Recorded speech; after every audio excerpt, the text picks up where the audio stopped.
함께 볼 말씀은 빌립보서 1장 3절에서 6절 말씀입니다.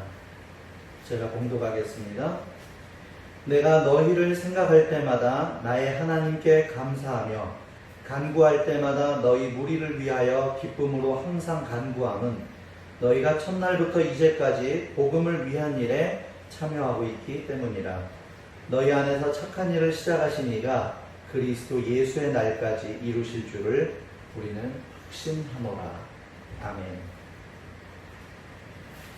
음악가가 언제나 어디에서나 자신 있게 연주를 할 수 있다면 연주하는 데 있어서 큰 자신감이 있습니다.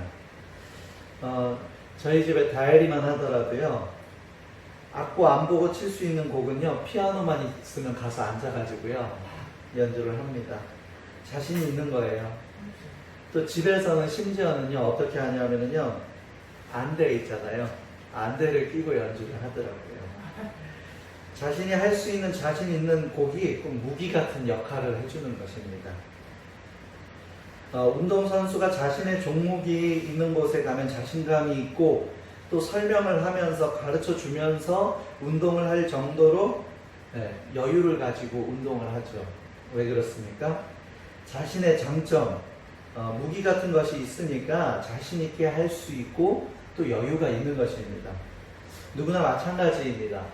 자신의 자랑거리나 무기가 될 만한 장점이 있으면 사람들은 외향적이냐 내성적이냐를 떠나서 자신감이 있는 모습으로 감당할 수 있는 것입니다. 자, 그렇다면 나는 어떠한 장점이나 무기가 있습니까? 아니, 다시 질문하겠습니다. 오늘 말씀을 듣는 시간이니까 그리스도인인 나, 그리스도인으로서 살아가는 나는 어떠한 장점이 있습니까? 믿어서 내가 자랑할 만한 것, 또 자신감을 가질 만한 것이 무엇이 있습니까?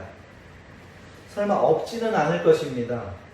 없다면 우리는 하나님을 믿지 않는 삶을 살고 있을 것입니다. 있으니까 믿는 거예요. 그런데 많은 사람들이 이 질문에 쉽게 대답하지 못합니다. 생각해보면 믿음 생활을 하면서 좋은 점이나 자랑할 만한 장점이 정말 많은데 막상 대답을 하려면 쉽게 대답이 나오지를 않습니다. 이게 부끄럽지는 않은데 자랑하지는 못하는 것은 거리감이 느껴지거나 큰 필요성이 느껴지지 않아서이기도 하고, 신앙생활과 삶이 나누어져서 생각하고 나도 모르게 그렇게 살고 있는 경우도 많은 등 다 그러한 것은 아니지만 여러 가지의 이유가 있습니다. 지난주에 아내와 함께 비긴 어게인이라는 음악 프로그램을 보았습니다. 지난번에도 언젠가 한번 나눈 적이 있는 것으로 기억을 하는데 그때가 처음 본 것이었고 이번이 두 번째였습니다. 가수들이 콘서트를 할 수 없으니까 예전에는 차 안에서 거리를 두고 콘서트를 하는 그 모습이 인상적이었는데 이번에는 전주에서 하는데 여전히 관객들은 마스크를 쓰고 음악을 즐기고, 또 조금 달라진 것이 있다면 차가 아니라 가족이나 가까운 연인들 사이에는 조금 둘씩 셋씩 붙어서 콘서트를 즐기는 게 전하고는 조금 달라졌더라고요. 근데 이번에 인상 깊었던 거는 G.O.D의 길이라는 노래를 부르는데 크러쉬라는 가사가 자신의 파트를 놓치고 넘어가는 장면이 나왔습니다. 그 사람들 전문가라서 자기 파트 이게 놓치고 이런 것들이 방송에 잘 안 나가거든요. 근데 그 자신의 파트를 놓친 이유가 뭐냐면 가사가 자신에게 너무 와닿았고 거기에 빠져들어서래요. 그리고는 눈물을 흘리는 것이었습니다. 제가 어떤 이 프로그램의 한 장면을 설명하려는 것이 아니라 그 다음에 있었던 장면이 와닿아서 잠시 이야기를 하려는 것입니다. 그 다음에 눈물을 보이는 가수에게 또 다른 가수들이 어떻게 하냐면요, 또 다른 노래를 가지고 위로를 해줍니다.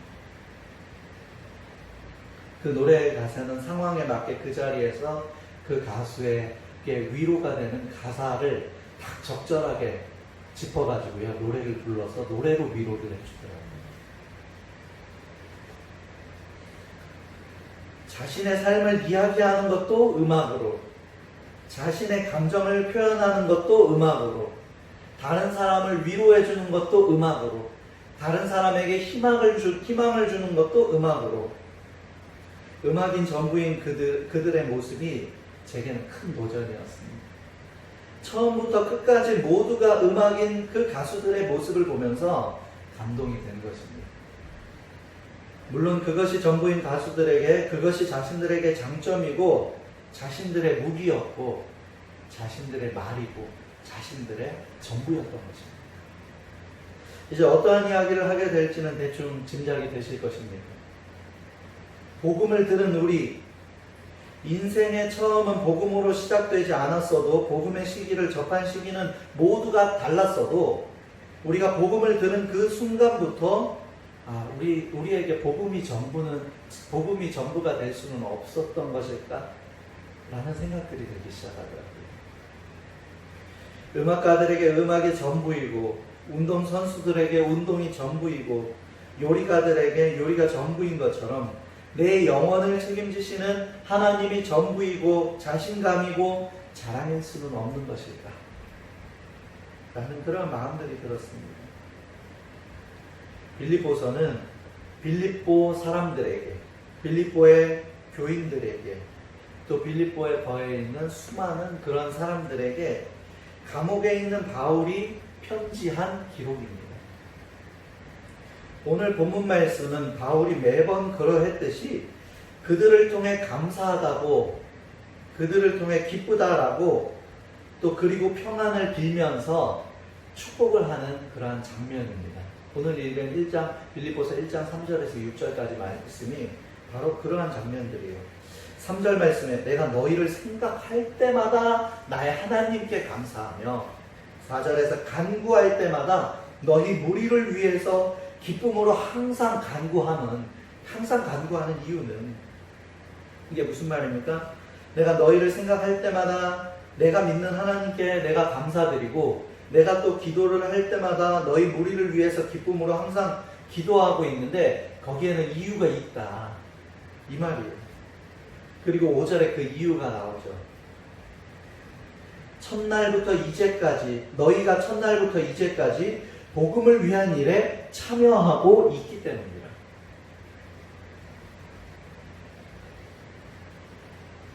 저희 이 구절을 읽으면서요, 바울이 정말 대단한 사람이라는 것을 다시 한번 생각할 수 있었습니다. 그냥 단순히 믿는 사람들을 축복하고 그 사람들에게 당신이 내 기쁨이요, 당신이 내 감사고, 내가 기도할 때마다 당신이 내게 와닿는 것들이 있습니다. 당신들을 축복합니다. 당신들이 평안하기를 바랍니다. 근데 그 대상이 그 빌립보 교인들과 그 빌립보 사람들을 향해서 그렇게 하고 있다는 게 너무 놀라워요. 자, 빌립보 지역에 대해서 우리가 한번 살펴볼 필요가 있습니다. 빌립보 지역은 아시아와 로마를 잇는 그 중간 단계에 있는 도시예요.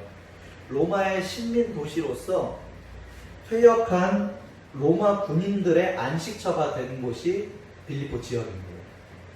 그래서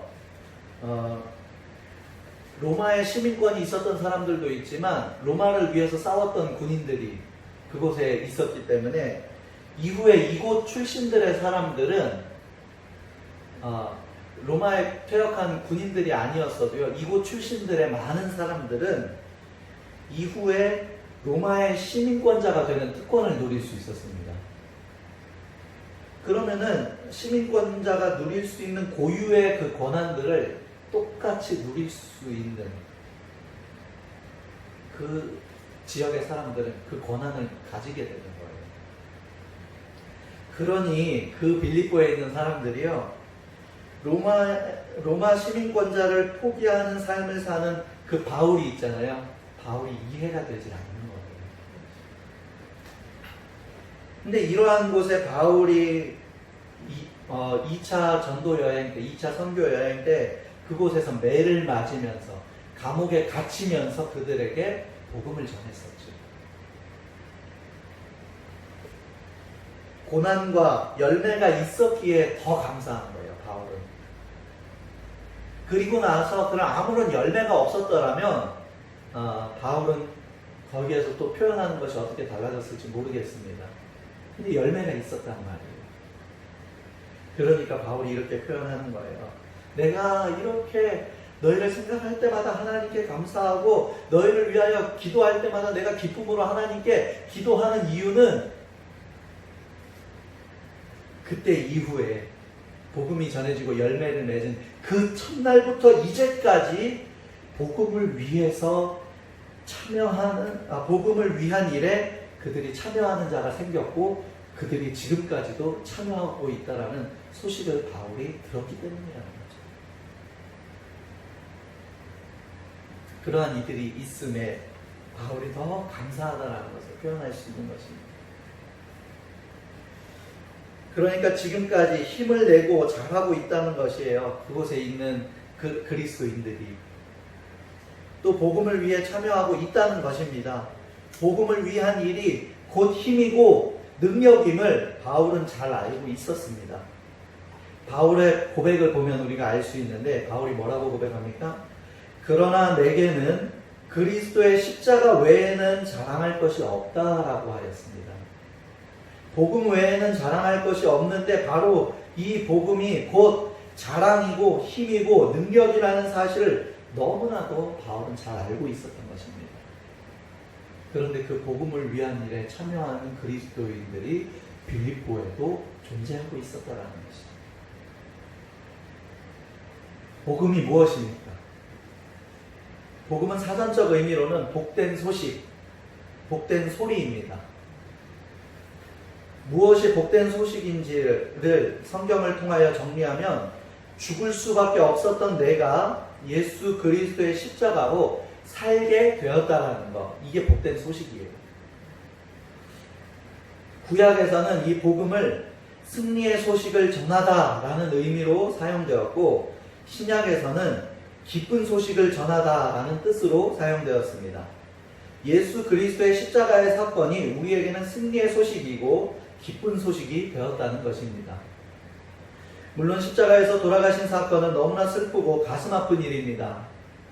그러나 십자가의 사건은 죽음이 끝이 아니라 부활의 사건으로 이어졌으며 무엇보다도 십자가에서 우리를 향한 사랑을 분명히 보여주셨고 십자가의 사랑을 보여주신 예수님을 믿는 사람들에게 주는 영원한 생명의 소식인 것입니다.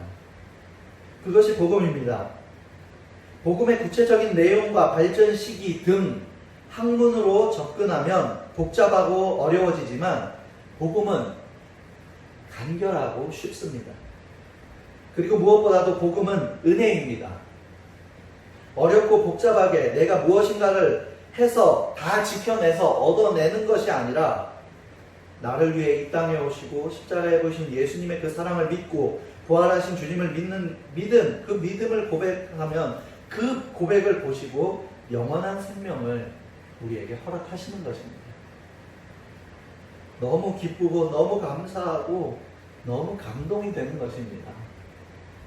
우리가 처음 하나님에 대한 사랑을 느끼고 고백하게 되었을 때 흔히들 은혜 많이 받았다라고 표현할 당시를 한번 떠올려 보세요. 얼마나 뜨거웠고 감사가 넘치고 나도 이제 주를 위해서 주의 뜻대로 살겠다고 그렇게 결단하지 않았었습니까? 그런데 언제부터인지 복음은 여전히 좋은데 교회와 교회 밖에서 이게 복음의 소식과는 달리 교회와 교회 밖에서 분리가 되는 삶을 사는 거예요. 그러니까 자연스럽게 복음의 삶이 자랑거리가 되지 못하는 것입니다. 아픈 만큼 사랑한다의 그 다큐 영화에 나오는 박누가 선교사님의 이야기 제가 간단하게 했었는데요. 한국에서 외과 의사로 살아가면은요 잘 살 수 있고 편안한 삶을 누릴 수도 있고 부와 명예도 가지고 갈 수 있어요. 그런데 그분이요 한국에는 좋은 병원들이 많이 있으니까 나를 필요로 하는 곳에 가서 나는 의미 있는 삶을 살겠다. 그래서 필리핀에 가서 의료 선교를 하시면서 30여 년을 그곳에서 생활하십니다. 그곳에서 많은 질병에 걸리기도 하지만 끝내는 암으로 돌아가셔요. 하나님의 사랑으로 내가 아프면 아플수록 내가 더 영혼들을 사랑해야지. 그래서 아픈 만큼 사랑한다 라고 한 거예요. 그 모습 속에는 복음의 정신이 들어있고 복음을 자랑스러워하는 모습을 발견할 수 있습니다. 좀 전에 우리가 이야기했던 감옥에 갇히고 매를 맞고 죽을 뻔해도 복음을 자랑스러워하고 예수님의 그 십자가를 자랑스러워하는 바울의 이야기나 뭐 자신의 부와 명예를 포기하고 선교 현장으로 가서 아픈 만큼 사랑한다고 하는 그 선교사님의 이야기를 하다 보니까 또 우리가 이러한 이야기들을 많이 듣다 보니까 복음을 전하는 사람들, 복음을 자랑스러워하는 모습들은 꼭 순교자의 모습 속에 있는 것처럼 비춰질 때가 많았습니다. 우린 또 그렇게 배우기도 했어요. 그러다 보니까 복음을 자랑스러워하는 사람들의 모습이 우리와 너무나도 멀게 느껴지는 거예요. 그런데 그러한 선교사님들의 모습이나 바울의 모습이 복음을 자랑스러워하는 모습인 것은 맞지만 꼭 그렇지만은 않다라는 것이 결론입니다. 복음을 전하고 또 그러한 삶에는 순교가 따르는 것만 같은 신앙의 교육을 많이 받아서 복음을 전하는 자가 우리는 어렵고 멀게만 느껴지는 경우가 많았습니다. 그러나 복음을 전하는 것은 모두가 똑같이 순교해야 하는 것은 아닙니다. 순교자의 마인드를 가지고 신앙생활을 하되 모두가 순교하는 것은 아니라는 것이죠. 신학교 때 교수님께서 이렇게 이야기하셨습니다. 너희들 입학할 때 순교의 각오를 가지고 입학했지? 그리고 웃으시면서 이렇게 말씀하셨습니다. 모두가 순교하면 누가 복음을 전하냐고. 누군가는 남아서 복음을 전해야 되지 않겠냐고. 다 죽으면 어떡하냐고. 이렇게 웃으면서 얘기하시더라고요.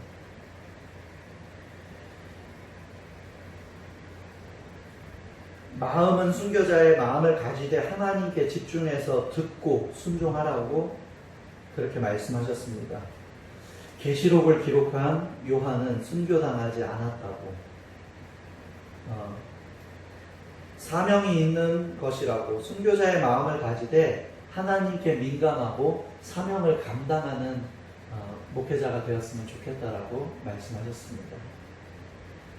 복음을 전하는 것은요, 꼭 순교하는 것처럼 막 거창하지 않아도 괜찮습니다. 너무 크게만 생각하니까 오히려 지킬 엄두조차 못할 때가 있는 거예요. 내가 받은 감동적인 사랑, 은혜를 주변 사람들에게 나눠주세요. 꼭 말로 전하지 않아도 됩니다. 행동으로, 섬김으로 전해도 됩니다. 그리고 그 귀한 사랑을 받았으니 다른 사람에게 사랑을 나눠주는 것입니다. 나에게 왜 이렇게 잘해주냐라는 그런 반응을 보인다면 나는 비교도 못할 사랑, 더 큰 사랑을 받았다라는 그 반응을 또 보여주는 것입니다. 그 사랑에 대해서 바로 궁금해하지 않고 무관심할 수도 있지만 그 사랑을 전하는 것입니다. 그 소식을 전하는 것입니다. 그리고 요즘같이 힘든 시기에 흔들리는 모습보다 힘들어하는 사람들을 우리가 흔들리지 않는 모습을 가지고 격려해주고 위로해주고 응원해주는 것입니다. 힘을 나눠주는 것입니다. 믿음의 사람들은 어려운 상황 속에서도 다른 사람들을 위해 기도하고 힘을 주더라는 것을 느낄 수 있도록, 또 천국에 대한 소망과 확신이 있는 사람은 정말 여유가 있구나 라는 것을 삶 속에서 나누고 보여주는 것입니다. 이렇게 해서 언제 복음이 전해지고 사람들이 하나님을 믿는 믿음이 생기겠냐는 의문이 들기도 할 것입니다. 좋은 소식을 빨리 전하고 와닿게 해야지 너무 더디다는 생각이 들기도 할 것입니다. 대한민국을 보세요. 한국에 복음이 들어왔고 복음이 전해지고 있습니다. 자유롭게 복음이 전해지고 있죠. 선교사님들이 모두가 다 예수천당 불신지옥같이 직설적으로만 전한 것은 아닙니다. 직설적으로 전하는 사명을 받은 사람은 순종하는 마음으로 직설적으로 전하기도 하고, 천천히 사랑이 스며들게 해서 자신의 때에 깨닫지 못한 사랑이라 할지라도 자신의 후손을 통해서 깨닫게 하는 놀라운 사랑의 방법도 있다라는 것입니다. 다양한 복음을 전하는 방법이 있는 것입니다. 왜 어렸을 때 그런 거 보잖아요. 자랑스러운 내 부모님을요, 그냥 친구들 앞에 가서요 대놓고 전하는 친구들이 있는가 하면, 어떤 친구들은요 부모님에 대해서 막 자랑하고 떠들고 다니지 않았는데 주변에 어른들이 물어봐요. 야, 쟤네 부모님 누구냐? 쟤 참 잘 배웠다. 그게 뭐예요? 부모님을 자랑하는 또 다른 방법이 될 수 있는 거예요. 복음도 마찬가지예요. 앞에 나서서 앞장서서 전하는 사람이 있는가 하면 그리스도인의 모습을 가지고, 저 사람이 믿는 하나님이 누구냐? 믿는 사람 참 멋지다. 이렇게 자랑하는 자랑의 방법도 있다라는 거예요. 이게 복음을 자랑스럽게 여기는 방법이 될 수 있다는 것이죠. 중요한 것은 이 복음을 자랑스럽게 여기는 일에는요, 내게 은혜가 없으면 할 수 없어요. 성령께서 주시는 힘과 지혜가 없으면 할 수 없다라는 사실을 여러분 기억하셔야 됩니다. 그리고 내 삶 속에 복음이, 예수 그리스도의 십자가의 사랑, 십자가의 은혜가 충만하게 풍성하게 흘러 넘쳐야 할 수 있다라는 것입니다. 우리 그리스도인들은 복음이 그리스도인들의 장점이고 그리스도인들의 무기가 되어야 하는데, 내 안에 그것이 와닿지 않으면 다른 사람들에게도 전할 수가 없는 것입니다. 복음이 왜 은혜인 줄 아십니까? 나의 공로가 아닌, 나의 행위가 아닌 전적인 하나님께서 베풀어 주시는 놀라운 사랑이기 때문에 그렇습니다. 만일 구원이 행위로 인한 것이면 자랑하지 못할 것입니다. 내세울 수 있는 것이 없고 부끄럽기만 할 것입니다. 나는 연약하지만 그럼에도 전할 수 있는 사랑, 그가 최고의 사랑을 거저 주셨기 때문입니다. 첫날부터 이제까지 복음을 위한 일에 참여한 빌립보 교인들, 우리들의 삶 속에도 첫날부터 지금까지 주를 전하는 삶, 사랑을 나누는 삶이 가득하여 칭찬받고 복을 받는 믿음의 그리스도인들이 되기를 주의 이름으로 축복합니다. 마지막으로 첫날부터 이제까지 복음을 위한 일에 참여한 빌립보의 교인들에게 바울이 하는 고백을 읽고 말씀을 정리하도록 하겠습니다. 6절 읽겠습니다. 너희 안에서 착한 일을 시작하신 이가 그리스도의 예수의 날까지 이루실 줄을 우리는 확신하노라. 5절 말씀과 비교해서 보면 우리의 모든 일에 함께 하시는 하나님을 우리는 바라볼 수 있어야 됩니다. 그리고 그분에게 받은 놀라운 사랑을 나누는 자가 되기를 원합니다. 이제까지 복음을 위한 일에 참여한 우리를 통하여 하나님께서 반드시 하나님의 귀한 뜻을 이루실 줄을 믿습니다. 모양을 달라도 복음에 참여하는 자가 되었으면 좋겠습니다. 5절에 이제까지 복음을 첫날부터 라는 단어가 있죠. 6절에는 뭐라고 시작합니까? 착한 일을 시작하신 이가. 우리가 하나님을 만난 그 첫날부터 착한 일을 시작하신 이가 함께하는 줄로 믿습니다. 또 이제까지 5절에서 표현되어 있죠. 6절에서 뭐라고 했습니까? 그리스도 예수의 날까지 이루실 줄을 우리가 확신하노라. 모양은 달라도 복음에 참여하는 저와 여러분들이 되어 주님께서 귀하게 쓰시고 받으시는 꿈꾸는 교회와 모든 성도들이 되기를 주의 이름으로 축복합니다. 아멘.